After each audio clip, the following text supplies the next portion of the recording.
नमस्कार साथियों, निशुल्क सीजीपीएससी के मेंस क्लासेस में आपका स्वागत है। जैसे कि हम एक निशुल्क ठीक है मेंस के सभी विषयों को कवर करने की कोशिश कर रहे हैं, तो समाजशास्त्र का जो वीडियो है वो डलना स्टार्ट हो गया है। इसी क्रम में मैं रसायन जो मेंस का जो पेपर 4 है, तो उसका जो विज्ञान वाला पोर्शन है उसके लिए मैं यहाँ पे आपके सामने में रहूंगा। जैसे कि हम पिछले क्लास में चैप्टर 1 को कंप्लीट कर चुके थे, ठीक है। ये रहा सिलेबस। इसको रसायन को हम लोग 3 चैप्टर में डिवाइड किए हैं, 3 भाग में।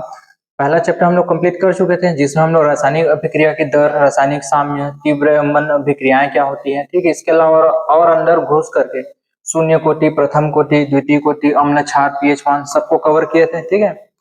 तो आज हम लोग का ये दूसरा चैप्टर स्टार्ट करते हैं, जिसमें आते हैं धातुएं। देख लेते हैं इसमें और क्या क्या है। धातुओं की स्थिति, सामान्य गुण, ठीक है। धातु खनिज, अयस्क में अंतर, धातु कर्म क्या होते हैं, मेटलर्जी, अयस्कों का सांद्रण, निस्तापन, भर्जन, ठीक है, रोस्टिंग, कैल्सिनेशन, शोधन, प्यूरिफिकेशन, कॉपर, आयरन कण, धातु कर्म, ये सब हम लोग सेकंड चैप्टर में देखने वाले हैं, जो पूरी तरीके से क्या रहेगा, धातु के इर्द गिर्द घूमेगा, ठीक है। तो स्टार्ट करते हैं। ये सब नोट्स आपको टेलीग्राम में उपलब्ध हो जाएगा लॉजिकल वर्ड के। ये हम लोग पहला क्लास में देख चुके थे ये सब।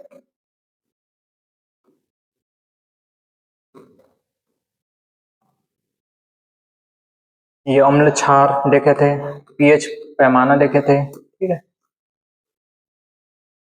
उसके अलावा चैप्टर 1 में कुछ टॉपिक रह गए थे जो इम्पोर्टेंट है, पूछे जाते हैं। जैसे कि रासायनिक साम्य के प्रमुख लक्षण क्या होते हैं, 2 नंबर या 4 नंबर में पूछे जाएंगे, ठीक है। तो इसको भी आज हम लोग देख ही लेते हैं। देखो, रासायनिक साम्य होता क्या है, उत्क्रमणीय अभिक्रिया के फलस्वरूप ही रासायनिक साम्य बन रहा था, ठीक है। रासायनिक साम्य क्या होता है, दोनों दिशाओं में होने वाली एक क्रिया है, अभिक्रिया है, ठीक है। तो इसी को पहला इसके लक्षण बस याद करना है, 2 या 4 नंबर का पूछेगा, ठीक है। तो ये है उत्क्रमणीय अभिक्रिया। तो दोनों दिशाओं में होने वाली प्रक्रमों की गति बराबर लेकिन विपरीत होती है, ठीक। दोनों दिशाओं में होने वाली प्रक्रमों की गति बराबर लेकिन क्या हो रही है, एक दूसरे के विपरीत है, ठीक। तो पहला पॉइंट बन जाएगा अपने से। अभिक्रिया किसी भी दिशा में पूर्णता को प्राप्त नहीं करती है, दोनों दिशाओं में हो रही है इसलिए पूर्णता को प्राप्त नहीं कर रही है, ठीक। ये पॉइंट भी बन जाएगा अपने से। अभिकारक और उत्पाद की मात्राएं साम्य मिश्रण में स्थिर रहती हैं, ठीक। इनमें साम्य स्थापित होता है ना अभिक्रिया में, इसलिए क्या रहती है, इनकी मात्राएं स्थिर रहती हैं। ताप, दाब अथवा सांद्रण में परिवर्तन से साम्य अवस्था में भी परिवर्तन होता है, ठीक है। चौथा भी बन जाएगा। उत्प्रेरक की उपस्थिति से साम्य अवस्था परिवर्तित नहीं होती है, ठीक है। उत्प्रेरक की उपस्थिति से साम्य अवस्था परिवर्तित नहीं होती है। और साम्य अवस्था में क्या होती है, निकाय की ऊर्जा जो है हमेशा शून्य रहती है, न्यूनतम रहती है, ठीक। ये हो गया रासायनिक साम्य के प्रमुख लक्षण। इसके अलावा चैप्टर 1 में ये जो 2 टॉपिक है, ऊष्माक्षेपी और ऊष्माशोषी अभिक्रियाएं, ये पूछे जाते हैं बार बार, ठीक है। मेंस में लिखा नहीं है लेकिन पूछने का संभावना ज्यादा है। तो ऊष्माक्षेपी और ऊष्माशोषी अभिक्रियाएं क्या होती है, एक होती है ऊष्माक्षेपी, एक होती है ऊष्माशोषी, ठीक है। नाम से स्पष्ट पता चल रहा है, सीधा अंतर के फॉर्मेट में देखते हैं, फिर हम अपने को याद हो जाएगा और इसका परिभाषा हम आसानी से लिख सकते हैं, ठीक है। इसमें क्या होती है, ऊष्मा उत्पन्न होती है, ठीक है। ऊष्मा उत्पन्न हो रही है, तो इस प्रकार के समीकरण में हम लोग जो दाईं ओर है, ठीक है, राइट साइड, उधर हम लोग धन चिन्ह लगा करके लिखते हैं, ठीक है। उसमें छिपे अभिक्रिया में दाईं ओर धन चिन्ह लगाकर लिखते हैं। इसमें ऊष्मा उत्पन्न होती है, तो ऊष्मा शोषी क्या हो रहा है, शोषी से स्पष्ट है, इसमें क्या होती है, ऊष्मा अवशोषित होती है। और इस प्रकार के अभिक्रिया में हम लोग क्या करते हैं, दाईं ओर माइनस चिन्ह लगा करके लिखते हैं, ठीक है। अब यही हमारा परिभाषा भी बनेगा लगभग, देख लेते हैं हम।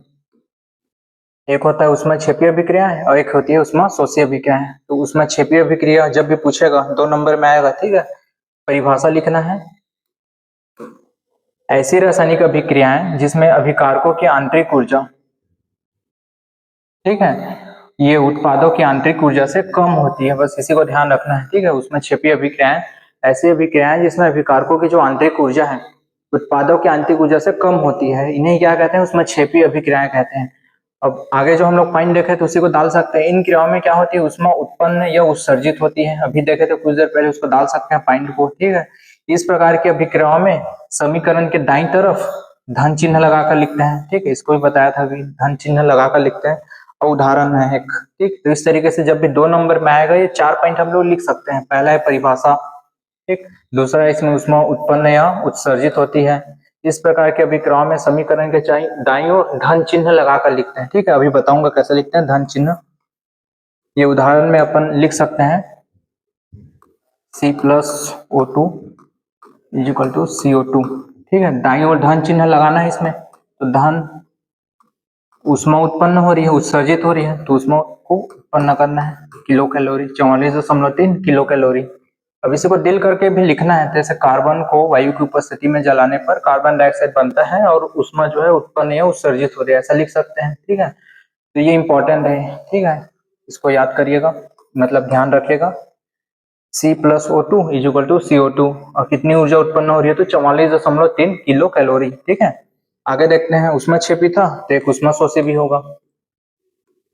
देखो, ऊष्माक्षेपी में क्या हो रहा था, अभिकारक की आंतरिक ऊर्जा उत्पादों की आंतरिक ऊर्जा से कम हो रही थी। ठीक है, तब जाके ऊष्माक्षेपी हो रहा था, लेकिन यहाँ पे जस्ट उसका अपोजिट।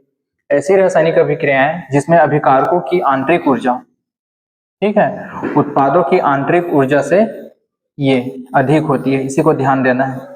ठीक है, उसमें काम क्या हो रही थी, कम हो रही थी, इसमें अधिक हो रही थी। परिभाषा को फॉर्मेट सेम है। ठीक है, पहले में कम हो रही थी, इसमें अधिक हो रही थी, बस इसी को ध्यान रखना है। तो इसे ही क्या कहते हैं हम लोग, ऊष्माशोषी अभिक्रियाएं कहते हैं। ठीक है, अब हम लोग वही जो सीखे थे वो पॉइंट को हम लोग डाल सकते हैं इसमें। इन क्रियाओं में ऊष्मा क्या होती है, अवशोषित होती है। इस प्रकार की क्रियाओं में समीकरण के दाईं ओर कैसा चिन्ह लगाकर लिखते हैं, तो ऋण चिन्ह लगाकर लिखते हैं। और इसका उदाहरण देख लेते हैं, स्पष्ट हो जाएगा।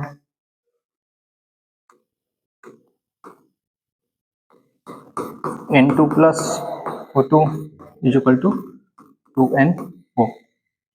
ठीक है, इसमें धन चिन्ह लगाते थे कि ऋण चिन्ह, तो ऊष्माशोषी है तो क्या लगाएंगे, ऋण चिन्ह। ठीक है, वहां पे कितना था, 44.3 किलो कैलोरी ऊष्मा उत्पन्न हो रहा था। यहाँ पे कितना हो जाएगा, 43.2 किलो कैलोरी ऊष्मा अवशोषित होगी। ठीक है, ये बस ध्यान रखना है। देखो, ये भी याद हो जाएगा आसानी से। ये पहला वाला था, उसमें देखे थे ऊष्माक्षेपी में 44.3 किलो कैलोरी ऊष्मा बन रहा था। ठीक है, धन चिन्ह लगा रहे थे। इसमें क्या कर रहे हैं, माइनस चिन्ह, इसमें एक एक कम कर देंगे तो ये भी याद हो जाएगा। 44 में कम करेंगे तो 43, 3 में कम करेंगे तो 2।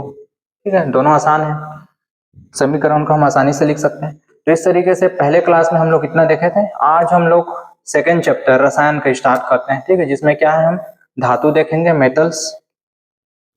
ठीक, तो धातु देखने से पहले हम लोग खनिज और अयस्क देख लेते हैं, जिससे हमको धातुएं प्राप्त होती हैं। ठीक है, खनिज और अयस्क क्या होते हैं, इसको भी हम लोग अंतर के फॉर्मेट में देखते हैं, ताकि ज्यादा से ज्यादा पॉइंट हम लोग इसके संदर्भ में लिख सकें। ठीक है, खनिज ये मान के चलो कि एक मूंगफली की तरह है, मतलब। ठीक, और ये क्या है, उसका शुद्ध दाना, अयस्क।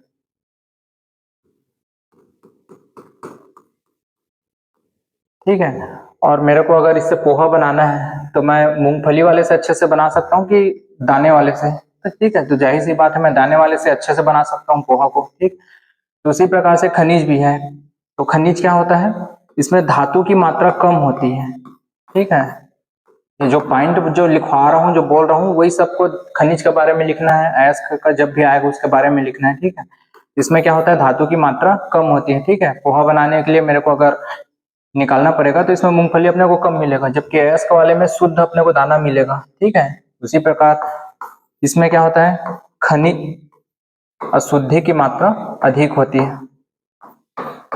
ठीक है, खनिज में क्या होती है, अशुद्धि की मात्रा अधिक। बताया थे, छिलका वाला पोर्शन है, दाना निकालने चलेंगे तो इसमें हमको कुछ अशुद्धियां भी मिलेंगी, छिलकाएं भी मिलेंगी, हो सकता है कुछ में दाना ही ना मिले। ठीक है, तो ये अशुद्धि की मात्रा ज्यादा होती है खनिज में। ये एग्जाम्पल है ना, ऐसा नहीं लिखना है, लिखना यहाँ से है। खनिज में क्या होती है, धातु की मात्रा कम और अशुद्धि की मात्रा ज्यादा होती है। ठीक, अशुद्धि की मात्रा ज्यादा है तो सभी खनिजों का निष्कर्षण जो है संभव नहीं हो पाता। सभी खनिजों का निष्कर्षण,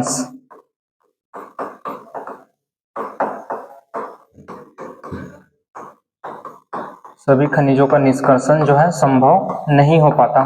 ठीक है, ये पॉइंट अपन खनिज वाले पोर्शंस में लिख सकते हैं। अयस्क में जस्ट इसका अपोजिट। ठीक है, अयस्क में क्या होता है, धातु की मात्रा अधिक। ठीक है, ये शुद्ध दाने के रूप में मिल रहा है अपने को, तो धातु की मात्रा अधिक। इसमें अशुद्धि की मात्रा क्या हो जाएंगी, कम। ठीक है, यहाँ पे सभी खनिजों का निष्कर्षण संभव नहीं है, लेकिन यहाँ पे सभी अयस्कों का जो निष्कर्षण है संभव है। ठीक है, इसके अलावा एक और पॉइंट हम लोग इसमें लिख सकते हैं, खनिज क्या होता है, मतलब सभी खनिज जो है अयस्क नहीं होते। ठीक है, और अयस्क वाले पोर्शन में क्या लिख सकते हैं, सभी अयस्क खनिज होते हैं। ठीक, इतना ध्यान रखना है। देखो अपने को धातु किसमें ज्यादा मिल रहा है, खनिज में कि अयस्क में। ठीक है, धातु में खनिज मतलब अयस्क में धातु की मात्रा ज्यादा मिल रहा है, इसलिए हम लोग आगे अयस्क को ही पढ़ेंगे। ठीक है, आगे हम लोग का जो क्लास रहेगा वो पूरा अयस्क को लेकर ही रहेगा, खनिज को नहीं पढ़ेंगे। केवल अंतर के फॉर्मेट में पूछ सकता है, इसलिए बताया। ये खनिज 2 नंबर का परिभाषा पूछ सकता है। तो अधिकांश धातुएं पृथ्वी तल में संयुक्त अवस्था में यौगिक के रूप में पाए जाते हैं, इसे ही क्या कहते हैं, खनिज कहते हैं। उदाहरण के रूप में हम लोग क्या लिख सकते हैं, अभ्रक और क्ले। ठीक है, इसका एक और परिभाषा अगर लिखना चाहें तो हम लिख सकते हैं, जैसे कि खनिज वे पदार्थ होते हैं, वे तत्व होते हैं जिनमें क्रियाशील अशुद्धि की मात्रा अधिक होती है और जिनसे धातु प्राप्त करना कठिन होता है। ठीक है, इसको भी हम परिभाषा के रूप में लिख सकते हैं। खनिज में होता क्या है, क्रियाशील अशुद्धि की मात्रा ज्यादा होती है और उनसे धातु हमको कम मात्रा में मिलता है, धातु प्राप्त करना कठिन होता है, तो ऐसा भी लिख सकते हैं। ठीक, खनिज जब भी पूछेगा परिभाषा लिखना है, उदाहरण अभ्रक और क्ले, और खनिज के बारे में 2-4 पॉइंट है उसको भी देखना है। ठीक है, खनिज में धातु की मात्रा कम होती है, अभी कुछ देर पहले बताया था, कम होती है। धातु में अशुद्ध, खनिज में अशुद्धि की मात्रा क्या होती है, अधिक होती है। ठीक है, सभी खनिजों का निष्कर्षण संभव नहीं है, अभी कुछ देर पहले ही बताया था अंतर के फॉर्मेट में, सभी खनिज अयस्क नहीं होते। ठीक है, इसी का अगर जस्ट अपोजिट अयस्क में पूछे, ठीक है, तो अयस्क में धातु की मात्रा क्या हो जाएगी, अधिक हो जाएगी। अशुद्धि की मात्रा क्या हो जाएगी, अयस्क में कम हो जाएगी। ठीक है, सभी खनिजों का निष्कर्षण संभव नहीं है। अयस्क वाले में क्या लिख सकते हैं हम लोग, सभी खनिजों का निष्कर्षण संभव है। ठीक, इस तरीके से अपोजिट करके लिख सकते हैं। देखो अंतर भी पूछेगा तो अपन यही पॉइंट को ही लिख सकते हैं। ठीक है, आगे अयस्क की परिभाषा 2 नंबर में पूछेगा, तो वे खनिज पदार्थ जिनसे धातुओं को अधिक सुविधाजनक और मितव्ययिता तरीके से प्राप्त किया जा सकता है, अयस्क कहलाता है। ठीक है, इसका एक और परिभाषा में लिख सकते हैं, अयस्क वे तत्व होते हैं जिनमें क्रियाशील धातु की मात्रा अधिक होती है। ठीक है, और जो अशुद्धियां रहती है उसकी मात्रा कम होती है, और इनसे हमको धातु प्राप्त करना आसान हो जाता है। ठीक है, अयस्क से उदाहरण के लिए हम क्या लिख सकते हैं, हेमेटाइट Fe2O3। ठीक है, बॉक्साइट Al2O3, ऐसे फॉर्मेट में भी लिख सकते हैं। और एक होता है मैग्नेटाइट, उत्तम किस्म का लोहा। ठीक है, सबसे हाई क्वालिटी का Fe3O4। ठीक, तो ये 2-3 एग्जांपल लिख सकते हैं। जब भी क्वेश्चन पूछेगा 2 नंबर में, अयस्क की परिभाषा लिखिए तो परिभाषा लिखेंगे, उदाहरण लिखेंगे। ठीक है, अयस्क के बारे में 2-4 पॉइंट भी लिख सकते हैं। अंतर पूछेगा तो खनिज और अयस्क में आसानी से अंतर लिख सकते हैं। अब अयस्क के बारे में 2-4 पॉइंट देख लेते हैं। अयस्क में धातु की मात्रा अधिक होती है, हाँ होती है बिल्कुल। अयस्क में अशुद्धि की मात्रा कम होती है, हाँ अशुद्धि की मात्रा कम होती है। सभी अयस्कों का निष्कर्षण संभव है, तो संभव है। सभी खनिज अयस्क होते हैं। ठीक है, ऑल ओर्स आर मिनरल। अगला, ये 2 नंबर में डायरेक्ट क्वेश्चन पूछ सकता है, लोहे के 5 अयस्कों के नाम लिखिए और कॉपर के 5 अयस्कों के नाम लिखिए। तो सबसे पहले लोहे का याद करना है, आयरन का। एक होता है हाई क्वालिटी का, ठीक है, इसको बोलते हैं मैग्नेटाइट। सीधा 2 नंबर में पूछेगा ना, लोहा के 4 अयस्कों के नाम लिखिए करके। ठीक है, दूसरा होता है हेमेटाइट, तीसरा होता है लिमोनाइट, ये लिख सकते हैं। ठीक है, चौथा लिख सकते हैं हम लोग सीडेराइट, और पांचवा लिख सकते हैं हम लोग आयरन पैराइट। इसी आयरन पैराइट को हम लोग झूठा सोना बोलते हैं, मूर्खों का सोना बोलते हैं। ठीक है, FeH2। ठीक, फार्मूला भी याद रख लीजिएगा, Fe3O4। ठीक, Fe2O3। इस तरीके से जब भी लोहे का अयस्क पूछे आयरन का तो 5 याद रखेगा। मैग्नेटाइट है, हेमेटाइट है। ठीक, मैग्नेटाइट जो है हाई क्वालिटी का है, हेमेटाइट जो है अपने छत्तीसगढ़ में मिल रहा है। ठीक है, लिमोनाइट है, सीडेराइट है, और एक है झूठा सोना या मूर्खों का सोना, इसको बोलते हैं आयरन पैराइट, FeH2। ठीक, नोट कर लीजिएगा इसको। आगे है कॉपर के 5 अयस्कों के नाम लिखना। ठीक, ये भी सीधा 2 नंबर में पूछेगा, तो पहला याद रखेगा रूबी कॉपर। ठीक है, रूबी से शुरुआत कीजिएगा, रूबी कॉपर। ठीक, यहीं से पकड़ लेना अगला कॉपर ग्लांस। जैसे वहां पे आयरन पैराइट देखे थे, झूठा सोना देखे थे, ठीक है, मुर्गों का सोना देखे थे आयरन पैराइट, उसी तरह यहाँ पे क्या हो जाएगा, कॉपर पैराइट।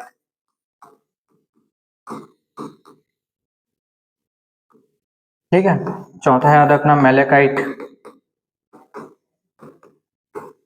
पांचवा याद करना एजुराइट।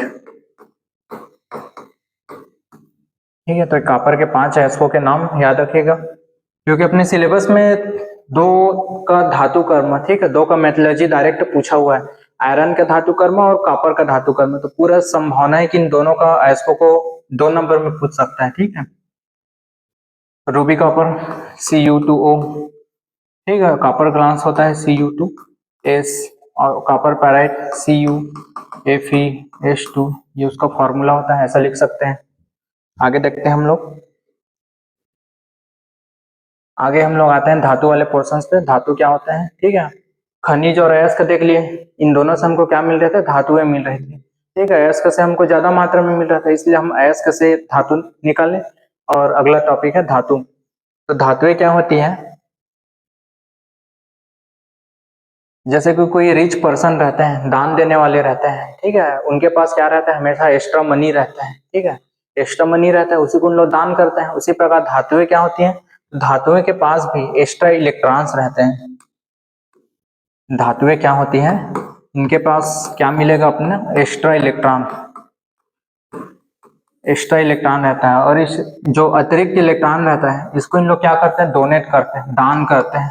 ठीक है, ये जो धातु है, इन लोग के पास एक्स्ट्रा इलेक्ट्रॉन मिलेगा, और इलेक्ट्रॉन को इन लोग क्या करते हैं, दान करते हैं। दान करके क्या बनाते हैं, पॉजिटिव आयन बनाते हैं। ठीक है, धन आयन बनाते हैं। यही परिभाषा बनेगा अब आगे चल करके। ठीक, धातुएं क्या होती है, वे तत्व जिनमें स्वतंत्र इलेक्ट्रॉन पाए जाते हैं। अब इसी को केमिस्ट्री की भाषा में जो एक्स्ट्रा इलेक्ट्रॉन थे, उसी को हम लोग क्या बोलते हैं, स्वतंत्र इलेक्ट्रॉन पाए जाते हैं। ठीक है, तो पाए जाते हैं, हाँ। और जो इलेक्ट्रॉन को त्याग करके, ठीक है, डोनेट करके हम त्याग कर रहे हैं, ठीक, और धन आयन बनाते हैं, पॉजिटिव आयन बनाते हैं, उसी को क्या कहते हैं, धातु कहते हैं। ठीक, तो ये देखे, इसके बेस पे ये आसानी से बन जाएगा ये परिभाषा। वे तत्व जिनमें स्वतंत्र इलेक्ट्रॉन होते हैं और जो इलेक्ट्रॉन को त्याग करके धन आयन बनाते हैं, उन्हें क्या कहते हैं, धातुएं कहते हैं। एग्जाम्पल हम लोग लिख सकते हैं, सोडियम, मैग्नीशियम, ठीक है, पोटेशियम, ये सब एग्जाम्पल में जितने भी लिख सकते हैं, आयरन, कॉपर, सोना, चांदी। ठीक, धातुओं के भौतिक गुण, फिजिकल प्रॉपर्टीज, सिलेबस में लिखा हुआ है सीधा। ठीक, धातुओं में स्वतंत्र इलेक्ट्रॉन पाए जाते हैं, हाँ पाए जाते हैं, इनके पास एक्स्ट्रा इलेक्ट्रॉन पाए जाते हैं ना।